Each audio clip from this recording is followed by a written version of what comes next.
As we speak, Stormy Daniels is on the stand testifying in the criminal fraud trial of you-know-who. In vivid detail about their alleged sexual encounter nearly 2 decades ago that prosecutors say he was desperate to hide from voters before the 2016 election. Daniels recounted coming out of the bathroom after their dinner to find him posing on the bed in his boxers. Trump described as increasingly irritated. The primary reason I think she was there as a witness was to say the former president had a significant motivation to keep her quiet, to pay her the $130,000 so that she remained quiet or hushed. Since the start of this trial, Donald Trump has violated his gag order 10 times. I have to watch every word I tell you people.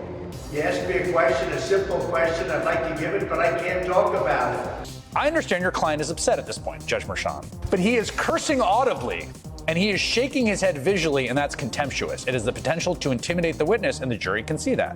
Mr. Blanche, I will talk to him. Because this judge has given me a gag order and said you'll go to jail if you violate it. The court. So I'm speaking to you here at the bench because I don't want to embarrass him. Mr. Blanche, I will talk to him. And frankly, you know what? Our Constitution is much more important than jail. It's not even close.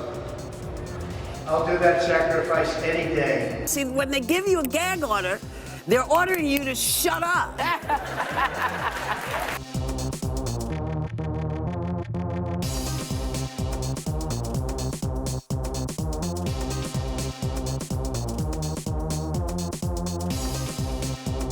What happens is the media always focuses the attention on Donald Trump, and they should be focusing the attention on those people who are in the audience, because they are very, very terrible people in terms of the way that they think about this country and the way that they think about others. It is because they are deplorables.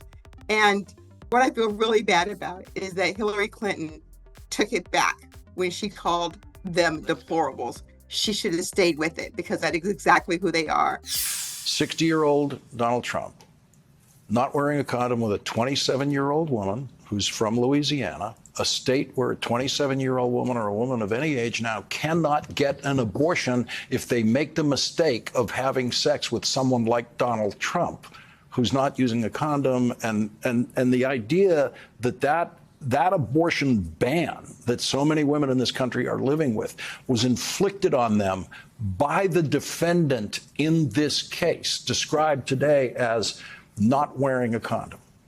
Trump says that if he gets reelected to the White House, he will be a dictator, but just for one day. Now, my question is, does anyone believe that shit? Number two, what are his followers thinking when he says he'll be a dictator for a day? Why does that please them? I can say they like somebody who's strong and wrong over somebody who's weak and right. You feel that they will indulge him in doing horrible things because they feel that those horrible things will be done to people who are not them. Of course. It doesn't apply to them. None of it applies to them. Because they are deplorables. And so when he says he's going to be a dictator for a day, what do they think that means for everyone else? Because remember, he talks about dictators like Putin, who is evil and cruel and kills people. But they don't seem to mind that at all. So if he's dictator for a day, they think he's going to fix the border. He's going to fix all the things immediately that they care about. If Trump becomes dictator, Fox News is already now setting the stage for all of his followers to be totally cool with him becoming Putin 2.0. Pumping into their followers, hey, Russian dictatorship, not that bad.